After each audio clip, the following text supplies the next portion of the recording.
Hello everyone and welcome back to Edu Updates. And as you know that we are studying our chapter Introduction to Trigonometry of class 10th.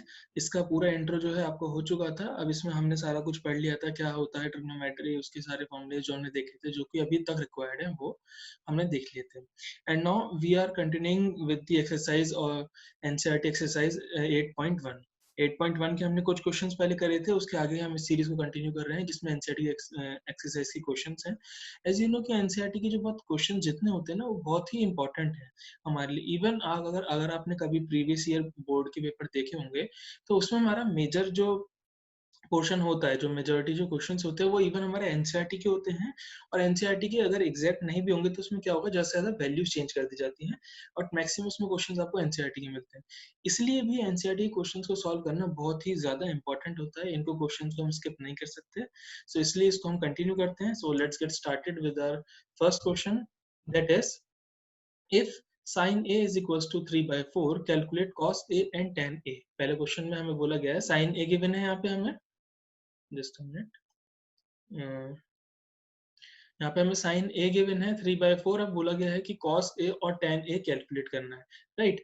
तो सबसे पहले एक बार मैं फिर से आपको बता देता हूँ कि आपने यहाँ पे क्या पढ़ा था. इसमें जो साइन होता है, sin theta, that is equals to what, perpendicular upon hypotenuse. Perpendicular upon hypotenuse होता है. इसके लिए हमने एक और चीज देखी थी. कैसे याद करते हैं इसको, पंडित बद्री प्रसाद हर हर बोले.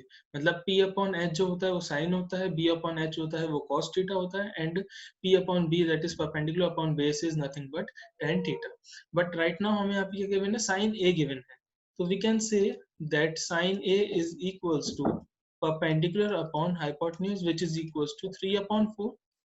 अब इसके देखो क्या करना होता है, हमें इसमें एक तरीका होता है कि हम ड्रॉ कर लेते हैं अपने लिए एक राइट एंगल ट्राइंगल, राइट. एक राइट एंगल ट्राइंगल हमने ड्रॉ कर लिया. इसको कोई भी आप नेम दे सकते हो, क्योंकि ए जो दिया है ना, उसको एंगल को हम यहाँ लिख लेते हैं. Then let this be B and this is C. क्योंकि हमें साइन ए गिवन है जो कि 3/4 और वो इक्वल होता है परपेंडिकुलर अपॉन हाइपोटेन्यूज के. So we can say that our perpendicular जो साइड है वो कितनी हो जाएगी, 3. क्योंकि जो एंगल होता है उसके ऑपोजिट वाली साइड को हम परपेंडिकुलर बोलते हैं और ये वाली साइड को हम क्या बोलते हैं, बेस, जिसमें ए बी है.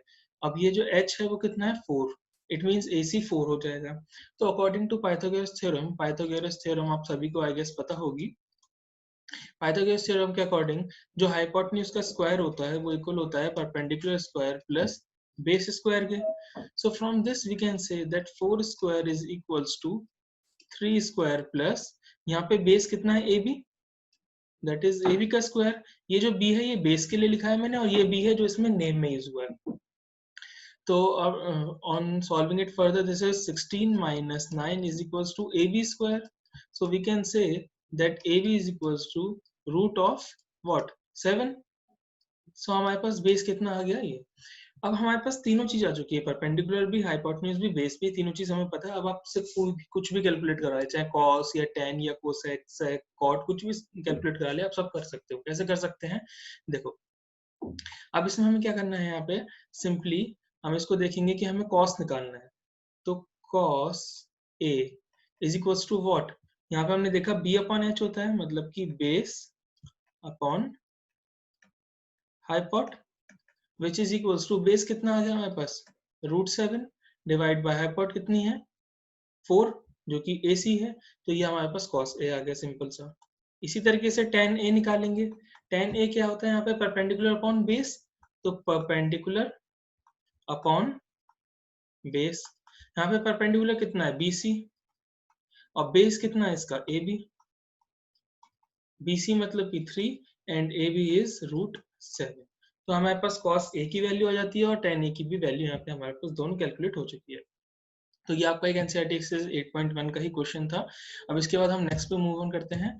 तो नेक्स्ट क्वेश्चन है हमारे पास 15 cot A is equals to 15 cot A कितना गिवन है हमें, 8. तो हमें sin A और sec A कैलकुलेट करना है. इस क्वेश्चन में पिछले क्वेश्चन में कोई भी डिफरेंस नहीं है, सिर्फ इतना सा है कि वहां पे हमें डायरेक्टली दे रखा था इस साइड पे ही, और यहाँ पे क्या है 15 cot A करके गिवन है. तो आपको पहले क्या इसको लिखना है, cot A is equals to 8/15 की फॉर्म में. क्लियर। कॉट ए को हमने लिख दिया 8/15, क्योंकि 15 यहाँ पे है तो यहाँ पे चला जाएगा डिनोमिनेटर में। Now again what you have to do is draw a right angle triangle. Okay, right angle triangle हमने ड्रॉ कर लिया, जिसमें हमने इसको बोल दिया है ए। देखो जनरली हम हमेशा क्या करते हैं कि जो यहाँ पे एंगल गिवन होता है ना, इसको हम वो एंगल मान के चलते हैं जो हमें क्वेश्चन में गिवन है। जैसे कि यहाँ पे कॉट ए गिवन है, ए इसलिए हमने इसको बोला। यहाँ से हम करते हैं थोड़ा सा क्या होता है कि ये देखना थोड़ा सा मुश्किल होता है। क्यों? क्योंकि यहाँ पे हमने करा तो इसको हमें क्या मानना होता है, परपेंडिकुलर। और जनरली हमें जो सिखाया जाता है या फिर जो हम शुरू से पढ़ते हैं वो ये मान के चलते हैं कि यहाँ पे थीटा गिवन है and according to this, this is perpendicular, this is base and this is hypot. तो ये थोड़ा सा इजी हो जाता है। ठीक है, ये बेस हो जाता है, ये परपेंडिकुलर, तो इसको हम बी बोलते हैं, इसको सी बोल देते हैं। राइट एंगल ट्रायंगल है, मतलब यहाँ 90 डिग्री है। Now we have given that cot A is equals to 8/15। तो सबसे पहले फिर से मैं आपको वही फॉर्मूला, अभी हमने क्या देखा था, P/H, पंडित, बद्री, प्रसाद, हर, हर और बोले। तो इसमें क्या देखा हमने, cot A गिवन है। cot क्या होता है, मैंने आपको एक चीज बताई थी दैट cot A अगर है वो क्या होता है, 1/10A होता है। tan का उल्टा होता है cot। तो tan कितना होता है, P/B। तो cot कितना हो जाएगा, B/P। Okay, this means this is equals to B/P। अब B मतलब कितना है हमारे पास, बेस कितना है यहाँ पे 8, बेस कितना है हमारे पास, जस्ट 8 एंड परपेंडिकुलर इज 15। तो हमारे पास ये कैलकुलेट करनी है। हमें पता है h square is equals to क्या होता है, p square plus b square. So we know that h square is equals to 15 square plus 8 square। 15 का स्क्वायर कैसे होता है, आपको इसका एक वैसे ट्रिक पता होगी, इजी होती है, हमने 8th क्लास में पढ़ी होती है आई गेस। क्या करना होता है, सिंपली जो लास्ट, अगर ये उन नंबर्स के लिए इनके पीछे 5 आता है, जो भी ये है इसका स्क्वायर कर देते हैं, मतलब कि 5 का स्क्वायर 25 होता है। और जो यहाँ पे नंबर होता है इसको इसके नेक्स्ट नंबर से मल्टीप्लाई कर देते हैं। जैसे 1 है, 1 का अगला नंबर क्या होता है, 2 होता है, तो 1 into 2 is 2। तो simply 15 square is 2 to 5 plus 8 square is 64। Now 5 plus 4 is 9, 6 plus 2 is 8 and this is 2 which is equals to what, h square। It means h is equals to, अगर हम इसको हटा देंगे तो यहाँ क्या आ जाएगा, रूट, and this is 70। तो हमारे पास हाइपोट कितनी आ जाती है, this is equals to 17। Now we have to calculate sin A। Sin A is P upon H, perpendicular upon hypotenuse।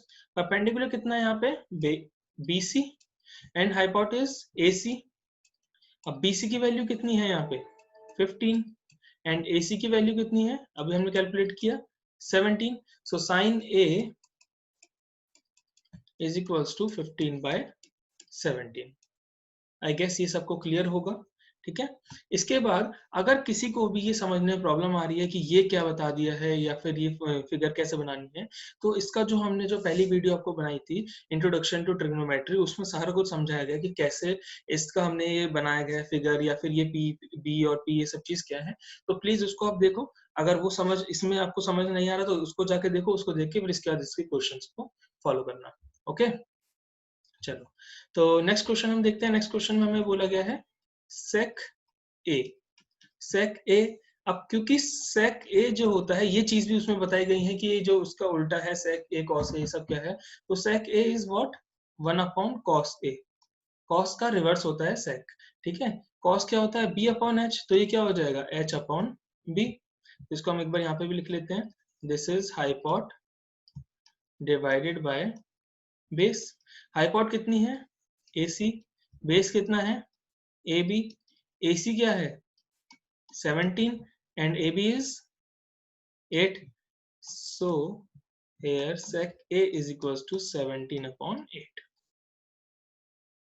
ये आ गए आपके दोनों आंसर्स जो हमें कैलकुलेट करने थे यहाँ पे, एक ये एंड एक ये। ओके,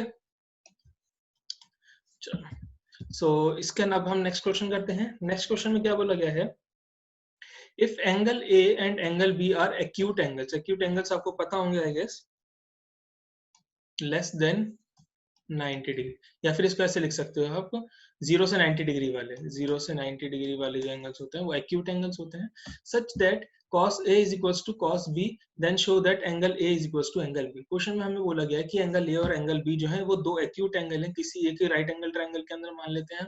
वैसे इसमें यहाँ पे गिवन नहीं है तो इसको कंसिडर मत करो, ठीक है। सच दैट हमें क्या बोला गया कि उसका जो ए एंगल का जो कॉस है उस वो निकालने के बाद और जो बी एंगल कॉस है वो देखते हैं कि इक्वल है, cos A is equal to cos B है, तो बताओ कि angle A equal angle B होगा, ऐसा हमें शो करना है, ये चीज हमें इसमें प्रूव करनी है। चलो स्टार्ट करते हैं इसको। तो यहाँ पे पहले देखो सबसे पहले क्या चीज है, हमें क्या गिवन है यहाँ पे, angle A and angle B are acute angles, ठीक है।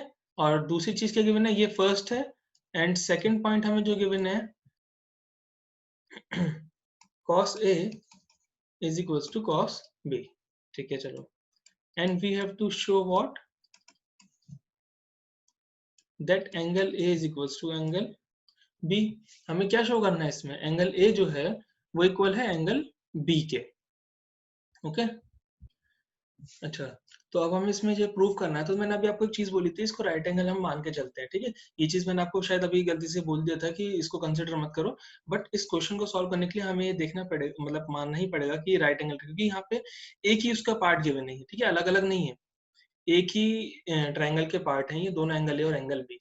सो इसके लिए क्योंकि क्या बोला गया है कि ये दोनों एक्यूट एंगल्स हैं, तो ये तो हम ए और बी में से कुछ मान नहीं सकते, इसको हम नाम दे देते हैं सी, इसको हम ले लेते हैं ए एंड इसको हम बोल देते हैं बी। इट मींस ये दोनों क्या होगा, एक्यूट एंगल हो गए ऑब्वियसली, क्योंकि अगर ये राइट एंगल जो ट्रायंगल होता है उसका ये 90 डिग्री है, तो ये दोनों एंगल कोई भी 90 हो नहीं सकते, और 90 से बड़े तो ऑब्वियसली नहीं हो सकते, नहीं तो फिर क्या हो जाएगा, एंगल सम प्रॉपर्टी गड़बड़ आ जाएगी, मतलब कि 180 नहीं हो पाएगा। इसलिए ये दोनों ही एंगल्स क्या होंगे हमारे 90 से कम, तो दोनों एंगल हमारे एक्यूट एंगल हो जाते हैं इसमें। अब आपको मैंने अभी अभी पीछे वो बताया था, तो कॉस जो होता है, cos A जो अगर हम लेके चलें, तो cos A जब लेंगे तो it means this will be the perpendicular for this angle, BC जो होगा वो परपेंडिकुलर होगा जब हम एंगल A कंसीडर करके चलेंगे, और ये क्या हो जाएगा इसके लिए, बेस हो जाएगा, ठीक है। हाइपोट कभी चेंज नहीं होता, इस चीज का ध्यान रखना, ये जो हाइपोट है इसको मैं यहाँ लिख देता हूँ, ये सेम रहेगा, बस इसके लिए इस केस में ये परपेंडिकुलर है और यहाँ पे क्या है, ये बेस है अभी तक, ठीक है। तो क्योंकि हमें पता है cos A क्या होता है, या cos थीटा जो होता है वो क्या होता है, cos होता है बेस अपॉन हाइपोट। यहाँ पे बेस कितना अभी बताया मैंने, AC, एंड हाइपोट तो A भी है ही, ठीक है। इसको अभी यहीं रखते हैं, इसको हम बोल देते हैं फर्स्ट। नाउ cos B, अब जब B की बारी आएगी तो इस केस में ये परपेंडिकुलर हो जाएगा, तो अभी इसे भूल जाओ, ये परपेंडिकुलर है और ये हटा दो, ये बेस बन जाएगा, तो cos B के लिए बेस क्या हो जाएगा, BC, और हाइपोट क्या हो जाएगा, AB सेम। अब क्योंकि हमें क्वेश्चन में क्या गिवन है, यहाँ पे गिवन कंडीशन क्या थी, cos A इक्वल है cos B के, so from given condition we can say that first is equals to second, जो फर्स्ट में चीजें हमने लिखी है वो इक्वल हो जाएगा सेकंड में, it implies AC upon AB must be equals to BC upon AB, ठीक है। तो दोनों ही डिनोमिनेटर में है, तो वी कैन से कि AB से AB कैंसिल हो जाएगा, और अगर ऐसे भी समझ नहीं आता तो देखो इसके आगे हम क्या कर सकते हैं, सॉरी, इसके आगे हम क्या कर सकते हैं, AC is equals to AB को हम यहाँ ऊपर ले आते हैं, AB multiply by BC upon AB, ये AB से AB कैंसिल हो गया, it implies that AB is equals to BC, मतलब ये जो साइड है, जस्ट अ मिनट, सॉरी, ये मैंने गलती कर दी, यहाँ पे AC आएगा, लेट मी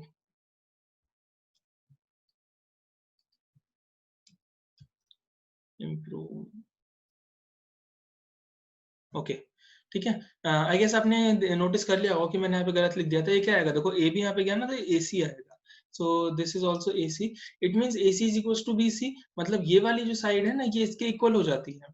अब आपने ट्राइंगल में प्रॉपर्टीज पढ़ी होंगी इसकी, कि the angle opposite to equal sides of a triangle are equal, जो साइड के, जो इक्वल साइड के ऑपोजिट एंगल्स होते हैं वो इक्वल होते हैं। AC के ऑपोजिट एंगल कौन सा है, ऑब्वियसली ये वाला है, ठीक है। इसको मैं थोड़ा दूसरे पेन से आपको करके दे देता हूँ, ये वाला जो एंगल है ये क्या है, AC के ऑपोजिट है, and this angle is opposite to BC, and क्योंकि AC और BC साइड इक्वल है, इट मींस एंगल A और एंगल B भी इक्वल हो जाएंगे। तो इसके बाद देखो आपको बस एक लाइन लिखनी है, यहाँ पे मैं लिख के दिखा रहा हूँ, थोड़ा सा स्पेस यहाँ पे क्योंकि कम हो गया है, तो ये लिख रहा हूँ मैं यहाँ पे, angles opposite to equal sides are equal। ये आपने थ्योरम पढ़ी होगी, तो उसके according we can say that angle A is equals to angle B, hence proved। इसके बाद आप लिख सकते हो उसमें hence proved, राइट। देखो सबसे पहले हमने क्या किया था, सिंपली यहाँ पे हमें जो गिवन था cos A equals to cos B है, तो वही चीज हमने फाइंड कर ली पहले कि cos A क्या होता है, फिगर के अकॉर्डिंग हमने देख लिया AC अपॉन AB। फिर हमने cos B निकाल लिया, इसमें क्या होता है, और क्योंकि दोनों को इक्वल हमने गिवन में ही दिया हुआ था, तो दोनों को इक्वेट करा। दोनों को इक्वेट करने पे हम क्या देखते हैं कि जो दोनों का यहाँ पे डिनोमिनेटर है वो AB है, AB से AB कैंसिल हो जाता है, तो it means AC equals to BC आ जाता है। अब क्योंकि AC इक्वल BC है, इट मींस इनके जो ऑपोजिट एंगल होंगे वो भी इक्वल होंगे, क्योंकि एंगल ऑपोजिट जो होते हैं इक्वल साइड के वो हमेशा ही इक्वल होते हैं। तो इससे हमें पता चल गया कि एंगल A जो है वो एंगल B के इक्वल है, और यही हमें इसमें प्रूव करना है। तो अब इसके हमने क्वेश्चंस कर लिए हैं, 3 क्वेश्चन आज हमने इसके कंप्लीट करे हैं। इसके बाद अभी जो है सेकंड वीडियो में आपको और इसमें क्वेश्चंस मिलेंगे, और जब ये सीरीज कंप्लीट हो जाएगी, इसकी 8.1 एक्सरसाइज के पूरे जो क्वेश्चंस कंप्लीट हो जाएंगे, then we will move on to the algebraic जो सॉरी ट्रिग्नोमेट्रिक आइडेंटिटीज पे, जो इसकी नेक्स्ट एक्सरसाइज जिस पे बेस्ड है, जो कि आइडेंटिटीज वाला पार्ट है, वो बहुत ही इंटरेस्टिंग है, बहुत मजा आने वाला है आपको इसको पढ़ने में।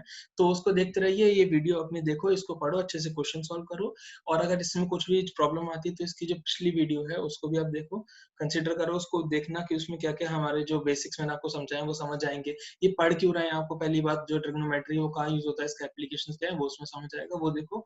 उसके बाद फिर इसमें मिलते हैं आपको नेक्स्ट वीडियो में। टिल देन ये देखते रहो इस वीडियो को। Thanks for watching, subscribe, and please इसको, अगर आपको वीडियो अच्छी लगी तो इसको लाइक करो। इस पे मुझे कुछ कमेंट करके बताओ कि इसमें कुछ प्रॉब्लम थी, या आपको ये क्वेश्चन समझ नहीं आया, या पर्टिकुलर एनसीईआरटी का कोई क्वेश्चन आपको समझ नहीं आता है किसी चैप्टर का, या आरडी शर्मा या कोई भी बुक का आपको पूछना है, तो यू कैन कमेंट, और मैं उस पर आपको वीडियो जरूर बनाऊंगा। और चैनल सब्सक्राइब करना मत भूलना, प्लीज चैनल को सब्सक्राइब करो, okay, and share with your friends too, ठीक है। Till then bye bye, take care.